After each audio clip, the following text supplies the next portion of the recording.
What is the creepiest thing that's happened to you personally that made you question reality? I'm a teacher assistant in our college's anatomy class, which takes place in the cadaver lab. Late one night, I'm working alone in the cadaver lab and I start to hear a noise. It's hard to tell what the noise sounds like, but it's a consistent, muffled noise. I kind of walk around the room and locate it. Now, normally, they're all kept in these big metal crates, but at the time we had one more than we did crates, so one was in a plastic body bag, and that's where the noise was coming from. I'm terrified at this point. All alone in the lab, looking down at this plastic bag that I can see the outline of the body that presumably is coming back to life because it is definitely making noise. I stood over this for a solid minute, debating whether I should open the bag, and finally the noise just stopped. I got all my stuff together and bolted from the lab. A couple weeks later, the professor tells me to be careful if I ever work on that because there is a live pacemaker in it, so don't cut into that. And it will vibrate and ring every few hours if it's low on battery. I let out the biggest sigh of relief that we weren't haunted. That's one way to find out if your quiet place is truly quiet. Story 2. Once woke up to the sound of heavy breathing and felt as if I was being watched. I couldn't move for a while either. Then I just blurted out my dog's name and kept calling for him. He didn't run over, and as soon as I could get myself to move, I went looking for him. Found him sitting in the kitchen doorway, just staring straight forward. I started calling him from right behind him, and he wouldn't even turn around. Then I touched his back, and he turned to glance at me, but went right back to his trance. A year or so after the fact, I found out that the first thing was probably sleep paralysis. Not too sure about what was going on with the dog, though. Story 3. Freaking auditory hallucinations. Screw those. Was driving down a really dark rural road at night. I was super sleep-deprived and drank several of those 240 milligram caffeine Monster energy drinks. I didn't have the radio on, so it was pretty quiet. Then the whispering started. I'm confused and didn't understand what it was. Tried to focus on it. Is my stereo not all the way off? And it started mumbling louder. Crap, this ain't good. Then I hear a very clear, turn here. But my GPS says continue for 12 miles. Nope, screw that. I turn the radio on really loud and continue home. Next, physically, I mention it to Doc. Am I insane? Both sleep deprivation and caffeine have been known to induce auditory hallucinations individually. Combining both, it's perfectly normal to hear things. If it happens again, come back in. Thought I was going mental. Story 4. Not necessarily creepy, but definitely made me question reality. I used to work in a gas station. One regular customer was like night and day. One day he'd be soft-spoken and shy, the next he'd be obnoxious. His cigarette preference also changed from day to day, but he always came in the same work truck with the same guys at the same time of day. One day he walked in and went straight to the bathroom. A minute later he walked in again and came to the counter. Twins. It took me 8 months to realize they were twins. Not even identical twins either. They just looked really similar. Story 5. There was an old man who lived on the road I drove every day to get to the highway. He sat on his front porch drinking his morning coffee, and he always waved at me when I drove by, and I always waved back. This went on for the better part of a decade. One day I was talking to my neighbor and how much Mr. So-and-so waving made my morning awesome, and I was glad he was still kicking around. My neighbor says, "Wait, what? He's been gone for 3 years. Never saw him again. Who was I waving at?" Story 6. When I was just old enough to not need a childminder after school, I was home alone one summer's day. My parents, who would not be back until later, made me promise to lock the door and not answer the door to strangers. I did this religiously, as I was also anxious about being in the house by myself. There was a hefty bolt in our front door, and I was to make sure I used it. I would see my folks come home and know to unlock it. So I'm in the house, playing with Lego upstairs. I hear the unmistakable sound of the front door open and close. Even felt the percussive thud that was so familiar as the door closed.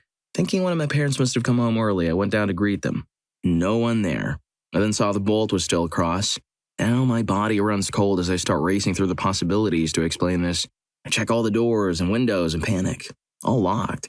It was a standard 4-bedroom family house, not a mansion. Easily checked. I'm alone in the house. So how the heck is the bolt across?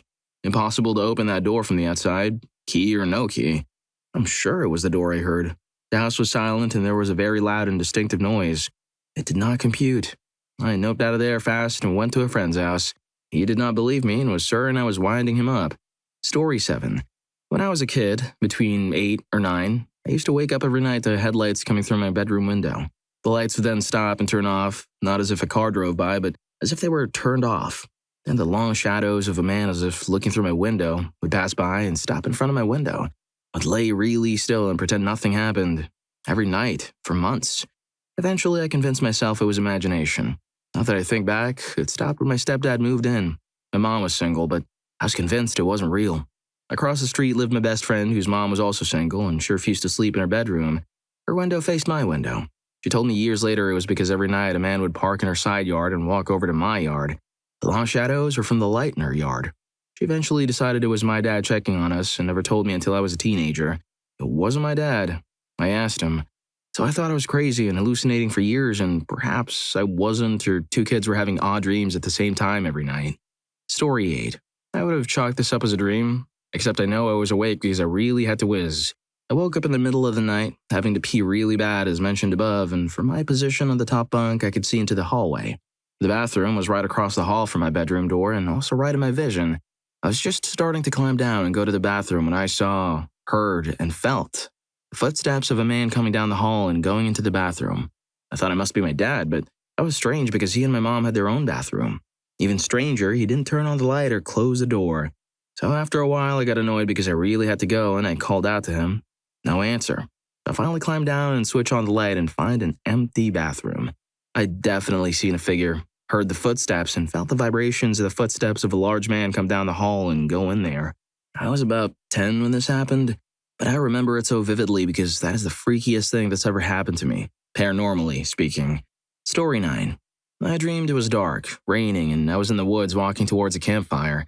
There were 3 men around me whom I had never seen before. One was wearing a shirt and pants with huge white and black horizontal stripes on it, such as a prisoner may wear. I could not figure out why I was not scared in my dream. Fast forward 10 months later, we're hunting and camping. A friend brings along 3 of his friends that we had never met before.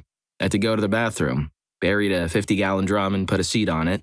My husband walks with me since it's dark. We start back and it starts to rain.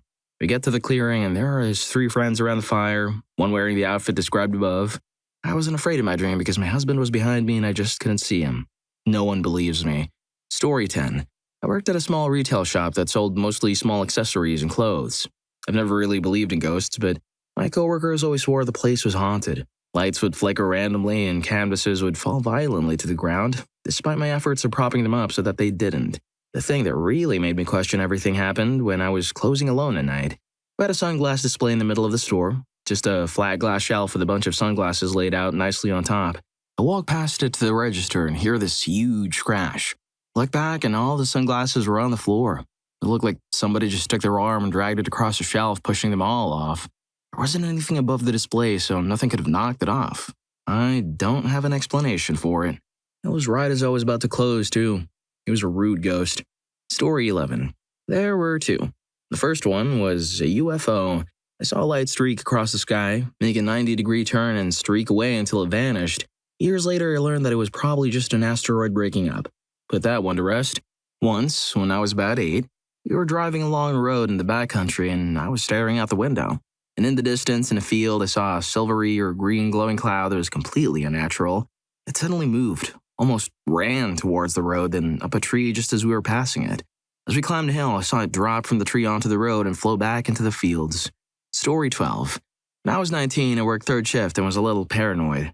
I would take different routes to and from work, just in case. One night as I was driving to work, I saw what was the stereotypical grim, black hood, no-face scythe. It was just standing in a field, leaning on the scythe and watching me go by. I freaked out. Once I got to work, I called my best friend and told him. That way, if I passed away, someone would know. Work went fine that night. I forgot it after a few nights. A week or so later, it was the same route on rotation, but to go home instead of going to work. I was involved in a head-on collision that temporarily ended me. I woke up a week later with extra parts and a lot of damage. My best friend asked me what route I had taken home, and I lost it because it was the route I had seen grim before. Story 13. I'm the type of person who keeps my bedroom door closed and locked all the time, no matter what, even if I'm home alone. So like a year ago, it was 1 a.m. and I had decided to get a glass of water before going to bed. After coming back to my room, I swore that I closed and locked my door. After about 30 minutes of me dozing in and out of sleep, I suddenly felt all the ambient noise completely dissipate and immediately got that something feels off feeling. I got up and saw that my door was wide open. It scared the crap out of me as I was home alone. I've just chalked it up to being a one-time mishap on my part. Story 14. Talking with my son when he was 3 or 4 years old while he was playing with a Darth Vader toy in his mom's lap. Talking about the Wiggles or Barney or whatever.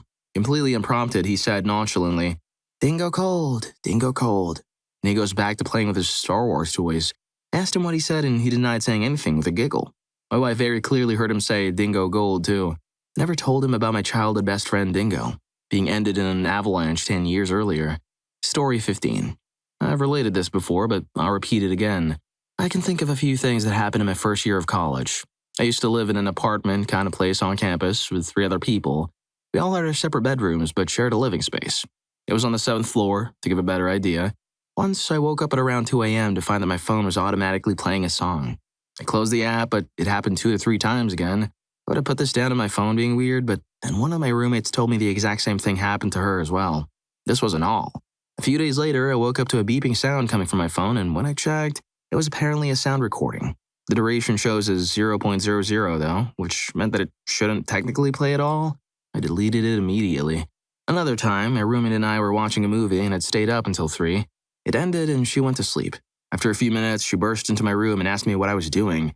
I was confused because I was just lying in bed, reading. She said that she heard very weird noises from the window, which she assumed I was making to scare her or something. I went to her room and it sounded like heavy breathing or sighing. I told her it is just the wind. We opened the window and saw that the trees, etc., were completely still. I don't have the same phone, room, or roommate anymore, even though I still stay on campus. Story 16. I always remember this and do not have an explanation for it. When I was about 4 or 5 years old, I remember waking up in the middle of the night and walking to the stairs. I remember closing my eyes for a second at the top of the stairs, and when I opened them, I would be at the bottom of the stairs. I would run upstairs and close my eyes, and the same thing would happen again.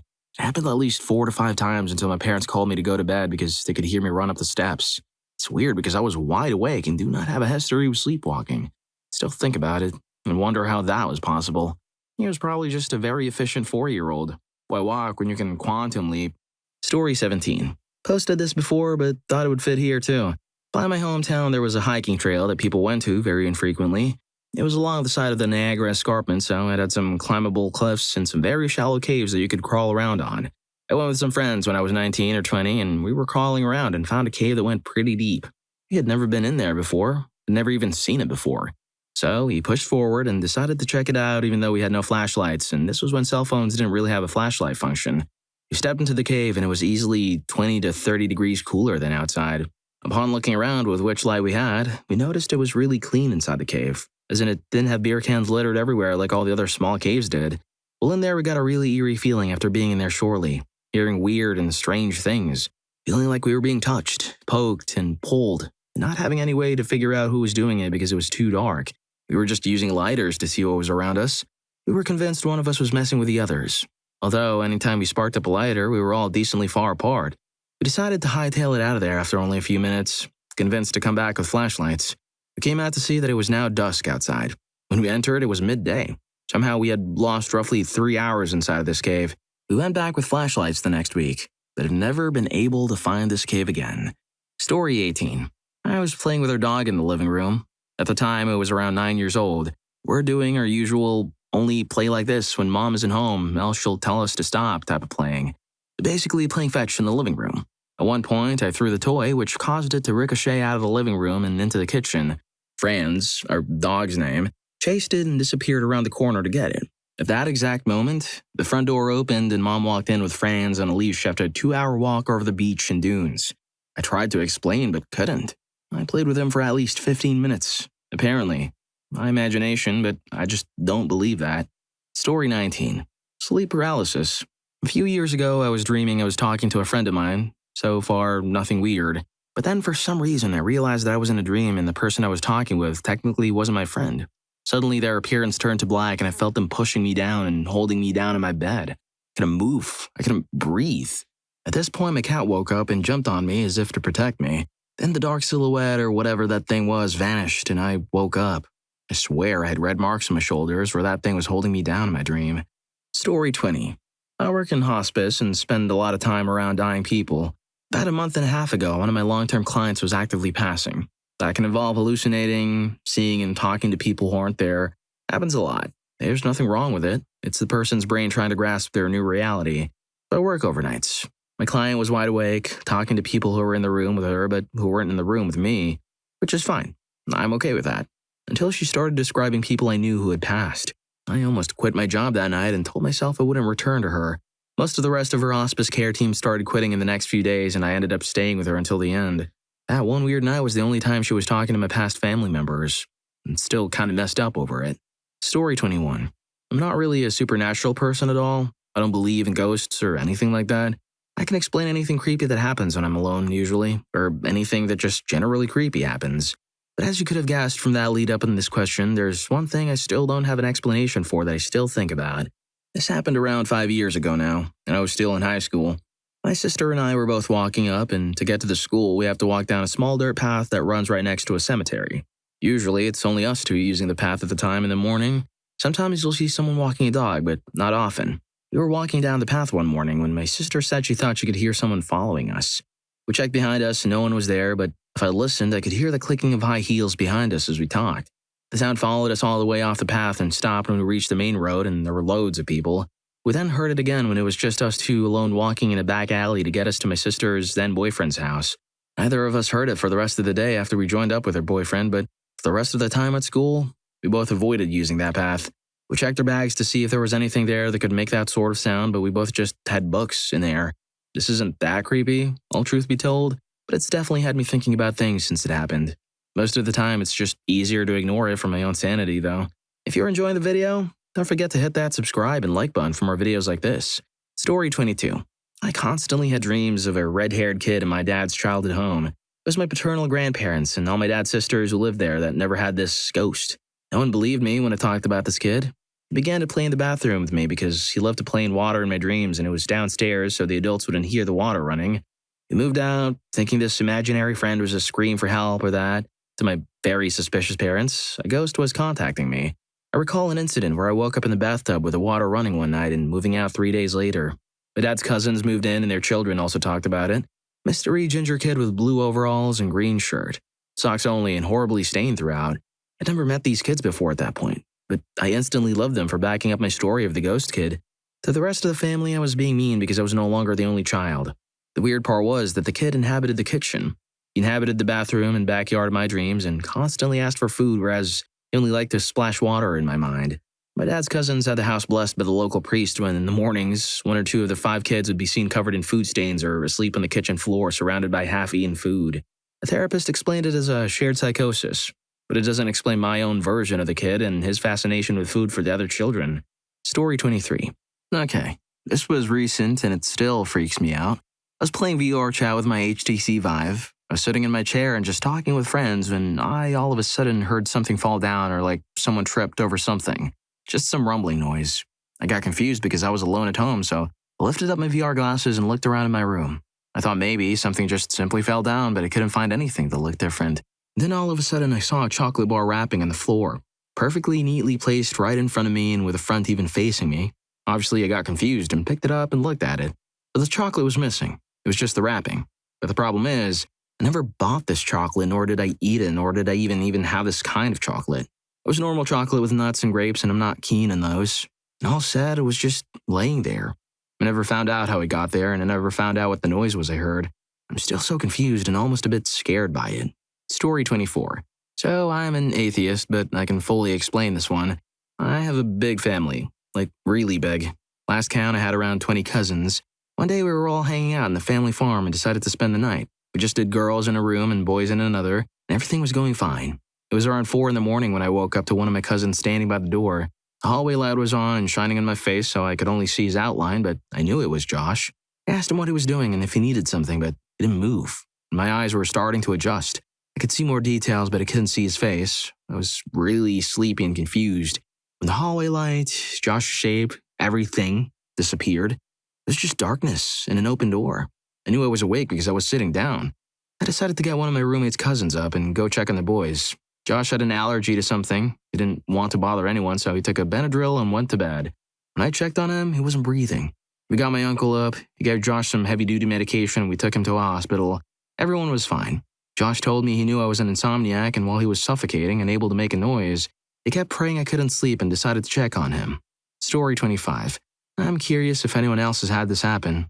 Years ago, my then-wife and I would run into the same woman everywhere we went. I mean everywhere we went. This went on for about a year. Go to the grocery store, she would be there shopping. Starbucks, yep, sitting right behind us. Walking around the mall, She would pass us walking in the other direction. Movie theater. She'd be behind us in line getting popcorn. The creepiest encounter was while driving on the freeway. My wife looked at the car next to us and screamed. Yep, it was her. She was always alone, never talked to us, and always made eye contact. She had a very unique appearance. She was very tall, very thin, and had very tight skin on her face. It was so unusual that we joked that we were being studied by an alien. It was some serious glitch in the Matrix stuff. Maybe she was just really into his grocery shopping choices. Story 26. I've told this before, but about 7 years ago, I was at my mom's house. I lived next door, and this is why a car pulled into the driveway. They weren't expecting anyone, so I assumed they were lost and needed directions and went to the door. A white woman in her 50s or 60s got out, along with a 9 or 10-year-old black girl. Surprised me because I expected the kid to stay in the car if they just needed directions. I opened the door and the woman kind of nudges the girl towards me, both with big smiles on their faces. I said, "Hi, what can I help you with?" She asked if I was Baggy Raccoon, and I said yes. She told me they went to a neighbor's house looking for me, and they pointed her to her house. They just kind of stared at me expectantly like I was supposed to know the girl and be happy to see her. When I didn't react, the woman told me they were here to see the dentist. No dentists here. Small ranch-style house in a fairly rural neighborhood. No dentists here. Not anywhere near us. The woman and the girl just kept smiling. They didn't look confused. They just kept saying, "Are you sure?" Finally, they left, and later I asked the neighbor who directed them to our house, and she said she never told the woman my name, that the woman asked for me specifically. It's always kind of haunted me. I really feel like I was supposed to know that girl. Like, if I was a guy, this would be someone trying to introduce me to a kid who I didn't know I had. I honestly started wondering if I was crazy and had given up a child for adoption. It was that strange of a feeling. My mom firmly believes the girl will come back someday to tell me what it was about, and I think about it frequently. It drives me insane to wonder what they really wanted. Story 27. I have a lot of really weird experiences in my life that made me question reality, but this is my most recent weirdness. My mother passed away a year and a half ago. My stepdad couldn't handle it, so he packed up and left their house. He let the mortgage company take it back, and it has sat empty since he passed. The house is on a hill, and they have a huge barn in the field below the house, an acre away. A few weeks ago, my sister who lives down the road from the house called me and told me the lights were on in my mom's bedroom and all the barn lights were on.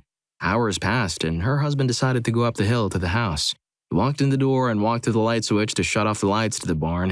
He switched the barn lights off, and all the lights went off. The inside and outside lights just shut off at the same time. He freaked a little bit and switched it back on, but there was nothing. No lights, no power, no anything. He turns around and leaves as fast as he can.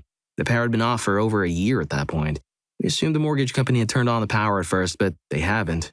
The service is still off. There were probably 12 lights running on that phantom power. Story 28. It was a year ago, when I was about 17. I'd gone home from school and wasn't feeling well, so I spent the rest of the day just laying on the couch. By about 8 p.m., I was feeling even worse and decided I should just try to sleep, whatever it is, so I went to my room and got in bed and passed out pretty quickly. I don't know how long I was asleep, but I suddenly woke up in my pitch-black bedroom and all I could think was, I'm going to pass away right now. My body was so weak. The room was spinning and my body felt like it was on fire. I looked over to the edge of my bed, and sitting on the edge is my grandmother, who passed away just a few months ago. She pats my arm and says, "It's going to be okay. Just call for your dad. Try it. Call for your dad." So I started calling for him, and it felt like an eternity, but he finally burst through my door and asked what's wrong. I look over and my grandma's gone.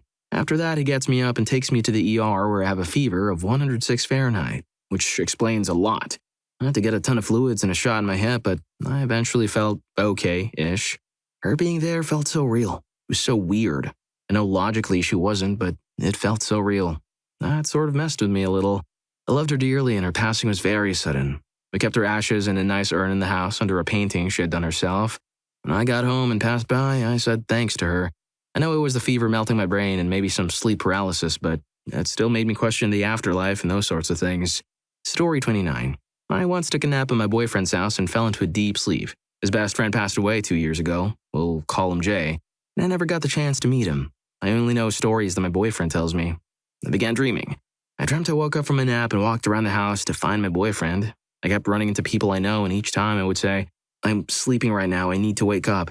For about 2 hours, I walked around trying to convince everyone this wasn't reality and that this was actually a dream. Then I met Jay. He was in the dream, but he wasn't. I could tell he was the only other real entity and everything else was part of the dream. I said, "Hello, I'm so-and-so." He said, "I know." And then I said, "So you're Jay?" And he nodded. At that moment, we both knew we were meeting for the first time. We just looked at each other and knew. and I woke up. I told my boyfriend I think I just met Jay and described the dream. He then explained to me that Jay was really into lucid dreaming and would study it and try to train himself to lucid dream or take something and try to dream. The whole experience was really crazy, but I'm convinced I was in a different dimension and met his deceased best friend. Story 30. I saw a shadow person. I've told this story before on other threads, but when I was about 17, I was at my friend's apartment building, which his parents owned. It was a pretty old building in the Pilsen neighborhood of Chicago, and according to his dad, it used to be owned by Al Capone, but I'm not sure how true that was. We had an apartment in the top floor that they let us use just to hang out, and it allowed us easy access to the roof so we could go smoke cigarettes. One night we were about to go up, but I had to whiz, so I told him I'd meet him up there. After I was done, I went up the stairs to the attic portion that was connected to the roof. There were no lights, so we always used our phones to guide us. We had those flip phones without lights, so you only had a light from the screen to help navigate the cluttered mess that was up there. As I made my way to the roof door, I saw a shadow pass by me. Now, this wasn't like the shadow of something moving with the light of my phone. This shadow felt solid, like a person. I followed the direction it went, thinking it was my friend. I kept saying that I knew it was him and to stop playing around. It passed me a few more times, before heading to the other side of the attic, and that's when I heard my friend's voice from downstairs. He got a call from his girlfriend and was in another room talking to her the whole time. I had no idea what the shadow figure was, but it really freaked me out and told my friend what happened and that I did not want to go back up there. Story 31. When I was 12 or so and still living at my parents' house, I woke up in the middle of the night to pee. I got to the bathroom and heard what sounded like a party going on downstairs. Laughter, music, the sound of glasses being knocked together for a toast, the whole shebang. I thought it was weird that my parents had friends over so late and hadn't told me, but I decided to go and see who was there. Opened the door to the kitchen and the entire downstairs was completely dark and silent, not even a TV on. I was thoroughly confused, but the strangeness of the situation didn't really register, so I never told anyone. Years and years later, I mentioned this to my dad, and he said he had heard them too. Turns out there used to be a small public bar in their home, which is over 150 years old. I guess some of the patrons decided to hang out for eternity. Story 32. One day during the late summer or early fall a few years ago, I was walking home from my then-girlfriend's house. She lived maybe a 2-minute walk away from me, just around the corner. It was around 10 to 10:30 p.m. and completely dark out, and I heard this weird screeching noise and thought it was coming from someone's garage because it was super faint. As I got closer to my house, like almost right across the street from my house, I saw what I thought was another leaf rustling around in the ground. Then I noticed it was going in a tight circular motion, almost like when you see a mini tornado occur, except this looked like just one singular leaf and was stuck to the ground. I got closer and noticed that's what was making the screeching noise. And since there weren't any streetlights near the driveway it was on, I was on the sidewalk, I decided to turn my flashlight from my phone on. Turns out it was a small mouse, not a leaf. I was so freaked out and confused as to why it would just be going in circles over and over again for such a long period of time. I remember trying to record it with a flash on to show my girlfriend, but it was barely visible on my phone, so I just told her about it. I probably waited there for 5 minutes, just in shock and freaked the heck out, and this little mouse just kept going. One of the weirdest experiences I've had. Story 33. I've told this before, but when I was in college, my friend's group was rather big, 10 or so of us, and we always went to lunch together at the cafeteria across campus every day. Outside of the atrium, which we had to go through to get to the cafeteria, there are bushes running alongside the pathway, so we're walking to lunch in groups of 2. There were 4 or 5 in the first group and 4 of us, including me in the trailing group. The first group walks between the bushes and keeps going, but as soon as my group walks between the bushes, we all kind of just stop. The most uneasy feeling just freaking washes into me, and I'm a bit disoriented. The other guys felt it too, then it kind of hits us all at once that something is missing. We can't remember who or anything about them. We do a count and we're all there, but we're all swearing there was one more person that's now just gone. We catch up to the first group and ask them, and they have no idea what we're talking about. It's one of the weirdest things to ever happen to me. I believe in the supernatural, but I take an incredibly skeptical view of it, but I can't explain that. Also, in that same area, a lamppost just appeared overnight one time. No one in the group could remember it being there, and we walked that way every single day. The group I was with when whoever it was disappeared took the long way around from then on out. I avoided that area like the plague. Story 34. My friend's mother and father passed away within a few months of each other when we were in our early 20s. While sitting in his living room, a mutual friend saw his past mother go from the bedroom towards the bathroom, which was down the living room. She casually stared at him and walked through the bathroom door. He noped out of the apartment and sat on the staircase for a few hours, waiting for me and the homeowner friend to get back from work. It was in the afternoon, and that guy is a teetotaler and was not under any influence. Sometimes did feel a presence around us, but that was the only sighting. Story 35. We had a cat when I was like 8 that got pregnant. The night she went into labor, my mom made a nest for her in the bathroom. The bathroom was just behind my bedroom, and it took all my self-control not to visit her during the night. Instead, I stayed up, unable to sleep out of excitement, and read. At about midnight, out of the corner of my eye, I saw something move by my doorway. I turned and looked directly at it and immediately got goosebumps. Passing by my doorway was a hooded figure with what looked like a sickle. I was too afraid to move or call for my mom, so after an hour or more, I fell asleep clutching my book. When I woke up in the morning, my mom told me the kittens were stillbirths. It's the strangest thing I've ever seen. I was not tired at all. I wasn't on anything. Being 8, lol. But I saw this figure that looked like Grim pass my room. Very strange. Story 36. Probably easily explainable, but huge coincidence nonetheless. My paternal grandpa passed away out of nowhere 2 years ago in October. Every February, my dad has his birthday at a local bar in a small town where most of my family lives. This particular birthday was the first ever that my grandpa was not there with us. Halfway through the party, I noticed a jacket identical to his, thrown across the deep freezer by the door. Slowly, people started noticing it and mentioning it to each other. So I asked the bartender, who happens to be my second cousin on my dad's side. Turns out the jacket appeared 3 days before the party. Nobody knew who it was, nobody came to pick it up, and it even had a pack of cigarettes in the pocket. To this day, we all believe that Grandpa showed up for one last birthday party. Story 37. Ever since I was pretty young, maybe 6 or 7, in otherwise normal dreams where reality is pretty warped and the events really don't make sense, I would get these odd moments of pure reality where I would suddenly appear in a very normal environment that was typically completely unrelated to whatever I'd been dreaming about previously. It was like looking through a window. I could see everything through my eyes, but I couldn't physically control my movements. I was just along for the ride in my own head in the dream. When I was very young, I didn't really think it was that weird. I would very occasionally just instinctively know things like where my assigned seat would be for the new school year because that's where I was sitting in my dream. I remember this happening very distinctly when I was in middle school. I walked into my biology classroom and sat in my seat, and the scratches in the black lab table exactly correlated to what I had dreamed about a few months prior. It really freaked me out. These dreams started to taper off when I hit my teen years, and I haven't had one in at least 4 years or so. I've tried keeping a dream journal to see if I can verify my dreams against reality, but I always get bored of it and stop doing it in the end. The last one I remember having was me in an empty house getting on my hands and knees to look in the cabinet under the sink. I'm still waiting to see if this one will come true, or if I've just been crazy all these years.